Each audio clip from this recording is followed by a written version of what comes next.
Subscribe to my channel for more videos and press the bell icon for latest updates. बिस्मिल्लाहिर्रहमानिर्रहीम। अस्सलामु अलैकुम। Dear student, आज का जो हमारा टॉपिक है उसमें हमने फंजाई की जो लैंड एडॉप्टेशंस हैं उनको डिस्कस करना है।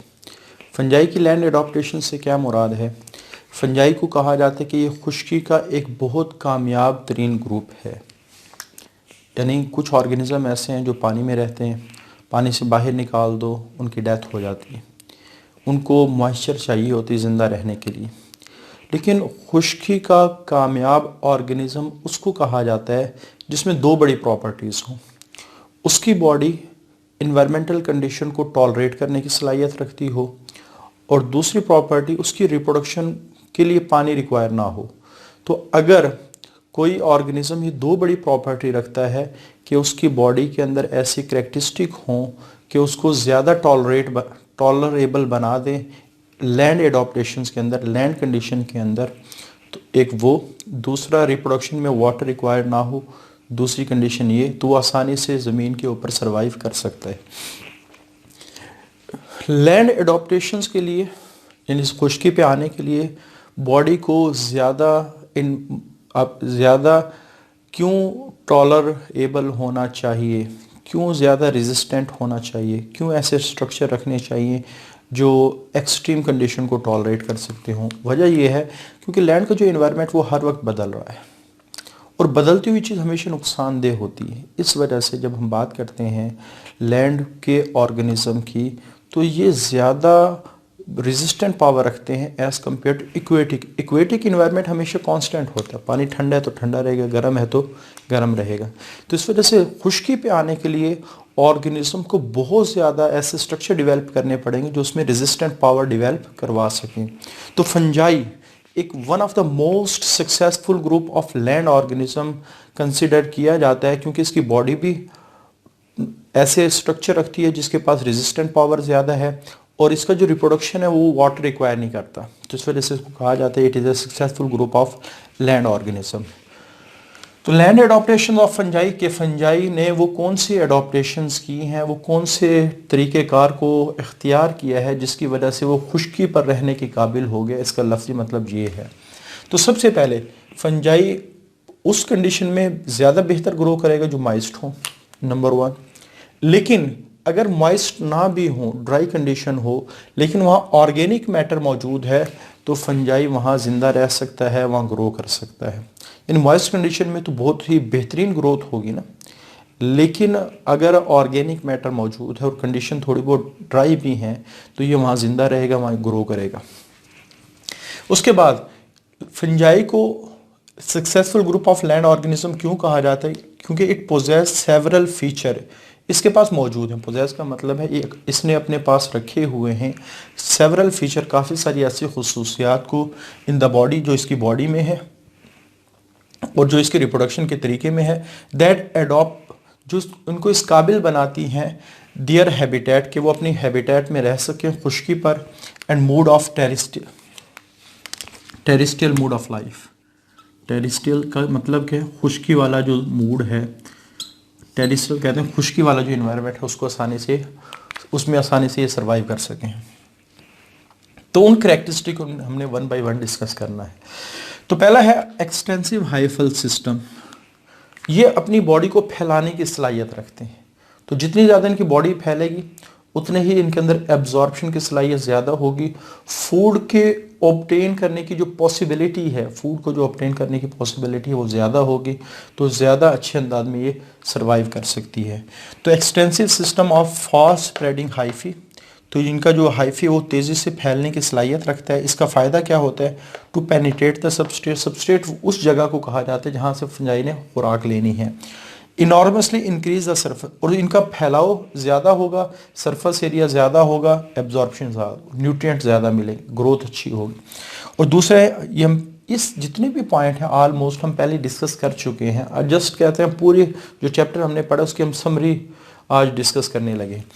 रैपिड साइटोप्लाज्मिक फ्लो, ये बात भी डिस्कस हुई है कि क्योंकि फंगल हाइफी जो सेप्टेट भी हैं उनमें भी पोर्स होते हैं, नॉन सेप्टेट में तो वैसे ही कोई क्रॉस वॉल नहीं होती, तो इनका साइटोप्लाज्म तेजी से फ्लो कर रहा होता है।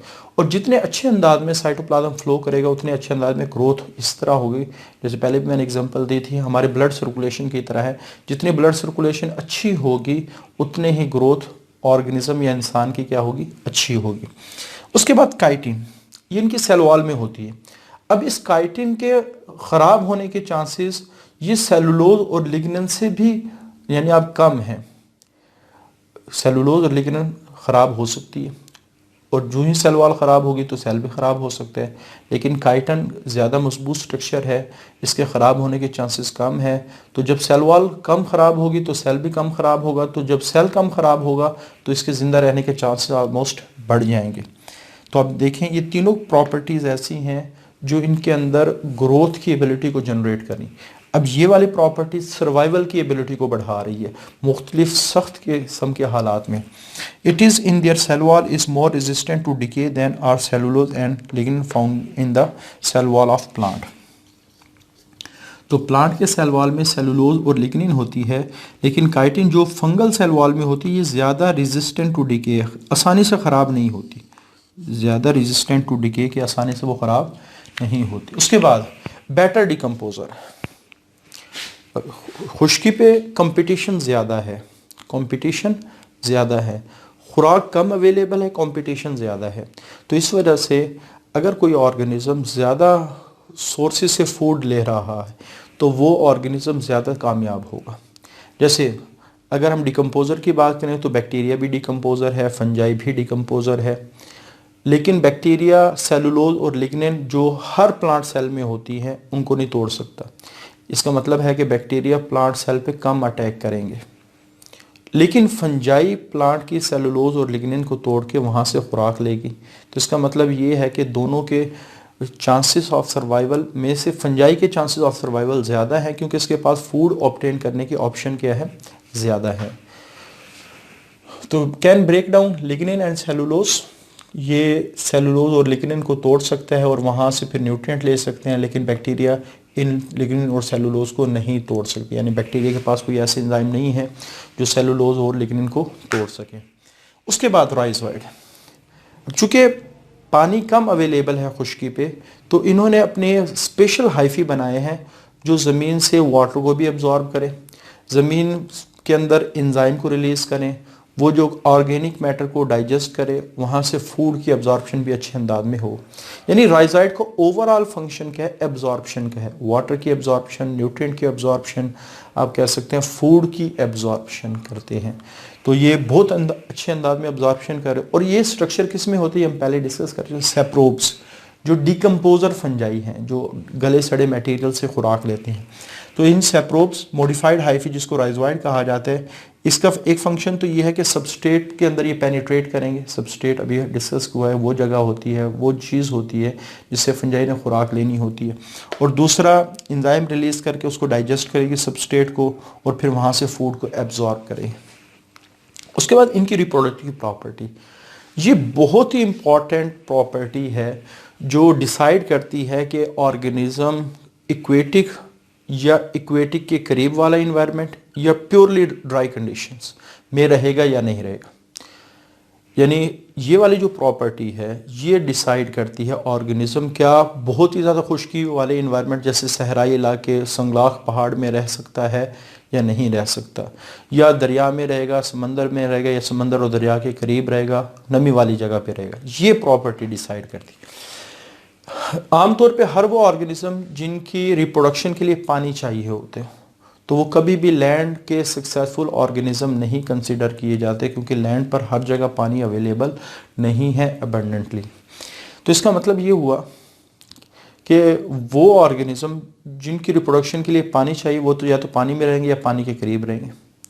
अब उनको रिप्रोडक्शन के लिए पानी क्यों चाहिए, क्योंकि जो उनके रिप्रोडक्टिव सेल्स हैं उनके ऊपर या तो सीलिया होता है या फ्लैजेला होता है, और सीलिया और फ्लैजेला सेल को मोटाइल बनाता है, और फ्लैजेला और सीलिया हमेशा वाटर की प्रेजेंस में मोटिलिटी या मूवमेंट को प्रोड्यूस करते हैं। तो इनके पास जो रिप्रोडक्टिव सेल्स हैं उसके पास ना सीलिया है ना फ्लेजेला है, बल्कि इनके आमतौर पे जब एसेक्सुअल रिप्रोडक्शन की बात करें तो इनमें कुनिडिया और स्पोर बन रहे होते हैं, और स्पोर और कुनिडिया हवा के ज़रिए से आसानी से डिस्पर्स हो जाते हैं। अब अगर खुश्की पे देखें तो हवा ज़्यादा है, पानी कम है, और इनके पास स्पोर और कुनिडिया हवा के ज़रिए से ट्रांसपोर्ट हो रहे हैं। तो इसका मतलब ये हुआ कि इनके पास ये जो कुनिडिया और स्पोर के स्ट्रक्चर डेवलप हुए, ये इनको आसानी से खुश्की में रहने के काबिल बनाएंगे, यानी well adapted to live in on land. ये खुश्की पर बेहतर तरीके से रह सकते हैं क्योंकि इनमें लैक ऑफ फ्लैजिलेटेड या सिलिएटेड सेल नहीं होता। हाँ, इनके अंदर क्या होता है, स्पोर होते हैं, कुनिडिया होते हैं जो नॉन मोटाइल होते हैं, they are easily dispersed by the wind. अगर सेक्सुअल रिप्रोडक्शन की बात करें तो जाइगोट बनता है, और जाइगोट भी थिक वॉल्ड होता है, और कई काफ़ी सारी फंजाई में तो ये स्पोर की कंडीशन में कन्वर्ट हो जाता है। तो अब ये जो थिक वॉल्ड का होना इसको बहुत ही एक्सट्रीम कंडीशन में रहने के काबिल बनाएगा। उसके बाद इनके हाइफी भी इस अंदाज में मॉडिफाइड होते हैं कि जब भी ये रिप्रोडक्शन करने की सोचते हैं तो इनके अंदर पानी की जो रिक्वायरमेंट है रिप्रोडक्शन के लिए वो नहीं होती। तो hyphae in such a way enable them to reproduce without dependence of water, कि हाइफी इस अंदाज में मॉडिफाई होते हैं जो इनको इस काबिल बनाते हैं कि ये रिप्रोडक्शन कर सकते हैं पानी के बगैर ही, पानी पे डिपेंडिंग। दूसरी बड़ी प्रॉपर्टी, चूंकि लैंड इन्वायरमेंट बहुत ही ज़्यादा ख़तरनाक इन्वायरमेंट है, हर वक्त बदल रहा है, तो जितने ऑर्गेनिज्म के पास रेजिस्टेंट पावर होगी उतने ही ज़्यादा वो उसमें सर्वाइव कर सकता है। फंजाई को कहा जाता है they can survive in extreme condition, बहुत ही ज़्यादा नाजुक हालात हों, बहुत ही ज़्यादा बदलते हुए हालात हों, बहुत ही ज़्यादा ख़तरनाक हालात हों जिसमें एक आम सेल आसानी से ग्रो नहीं कर सकता है, तो ये वहाँ भी ज़िंदा रह सकते हैं। जैसे ड्राई कंडीशन अगर आ जाए तो ड्राई कंडीशन में आम सेल के लिए ज़िंदा रहना मुश्किल है। ये क्या करते हैं, जो ही ड्राई कंडीशन आती है ये स्पोर्स बना लेते हैं, या फिर आप कह सकते हैं ऐसे स्ट्रक्चर बना लेते हैं जिसकी वजह से वो आसानी से ड्राई कंडीशन को टॉलरेट। आमतौर पे होता यही है कि जब हालात बुरे होते हैं तो अपनी ग्रोथ को रोक देते हैं, लेकिन ज़िंदा रहते हैं। बाकी जितने भी ऑर्गेनिज्म है उनमें से अक्सरियत ऐसी है बुरे हालात में उनकी डेथ ही हो जाती, वो ज़िंदा नहीं रहते। फिर ये वेट कर रहे होते हैं, जो ही फेवरेबल कंडीशन आती है ये दोबारा ग्रो करना शुरू कर देते हैं। तो अगर कोई बुरे हालात में एक्सट्रीम कंडीशन में ज़िंदा रहने की सलाहियत जिसके पास है वो भी आसानी से ज़मीन का सक्सेसफुल ऑर्गेनिज्म में शामिल किया जाएगा। तो dry condition, survive in dry condition in resting stage, कोई रेस्टिंग स्टेज हो जाती है, स्पोर फॉर्मेशन बन जाती है, तो वो आसानी से ड्राई कंडीशन को ये फंजाई टॉलरेट कर सकते हैं। उसके बाद हाइपर ऑस्मोटिक कंडीशन, ये वाला जो पॉइंट है ये बहुत ही रेजिस्टेंट पावर रखने वाले जो सेल्स होते हैं उनके लिए भी ख़तरनाक है। सेल को जब भी हम ऐसे सोल्यूशन में रखते हैं जो साल्ट से भरा हुआ हो तो ये पानी को खींच लेता है, तो इस कंडीशन को हम कहते हैं हाइपर ऑस्मोटिक कंडीशन, जो कंसंट्रेटेड कंडीशन है जिसके पास ऑस्मोटिक पावर ज़्यादा है, ऑस्मोटिक प्रेशर ज़्यादा है। तो जब भी आप ये वर्ड आएगा ऑस्मोटिक प्रेशर तो आपने जहन में रखना है कि ये वो कंडीशन है जहां साल्ट ज़्यादा है। तो फंजाई के अंदर टॉलरेशन की सलाहियत है, ये बर्दाश्त कर सकती है, बैक्टीरिया से ज़्यादा है कि ये आसानी से हाइपर ऑस्मोटिक सराउंडिंग के अंदर या हाई ऑस्मोटिक प्रेशर जैसे कंसनट्रेटेड साल्ट, शुगर सोल्यूशन जैसे जैम और जेली है, ये बहुत ही ज़्यादा साल्टी सोल्यूशन होते हैं। बैक्टीरिया इन सोल्यूशन की वजह से ग्रो नहीं करता। अब जैसे अचार हो गया, जैम हो गया, जेली हो गई, ये आसानी से ख़राब नहीं होते, लेकिन ये ख़राब हो भी जाते हैं। लेकिन उनका जो ख़राब होना है वो फंगल अटैक की वजह से, बैक्टीरिया के अटैक की वजह से आमतौर पे नहीं होता, क्योंकि बैक्टीरिया इतनी ज़्यादा साल्टी कंडीशन में टॉलरेट नहीं कर सकते। अब ज़मीन के ऊपर हो सकता है मिट्टी में बहुत ज़्यादा साल्ट हो, तो उस कंडीशन में आमतौर पे बैक्टीरिया नहीं ग्रो करेगा, लेकिन फंजाई वहाँ भी ग्रो करेंगे। तो ये हाइपर ऑस्मोटिक कंडीशन में इनका सर्वाइव होना, तो मिट्टी के अंदर इनके लिए ग्रो करना बड़ा आसान है।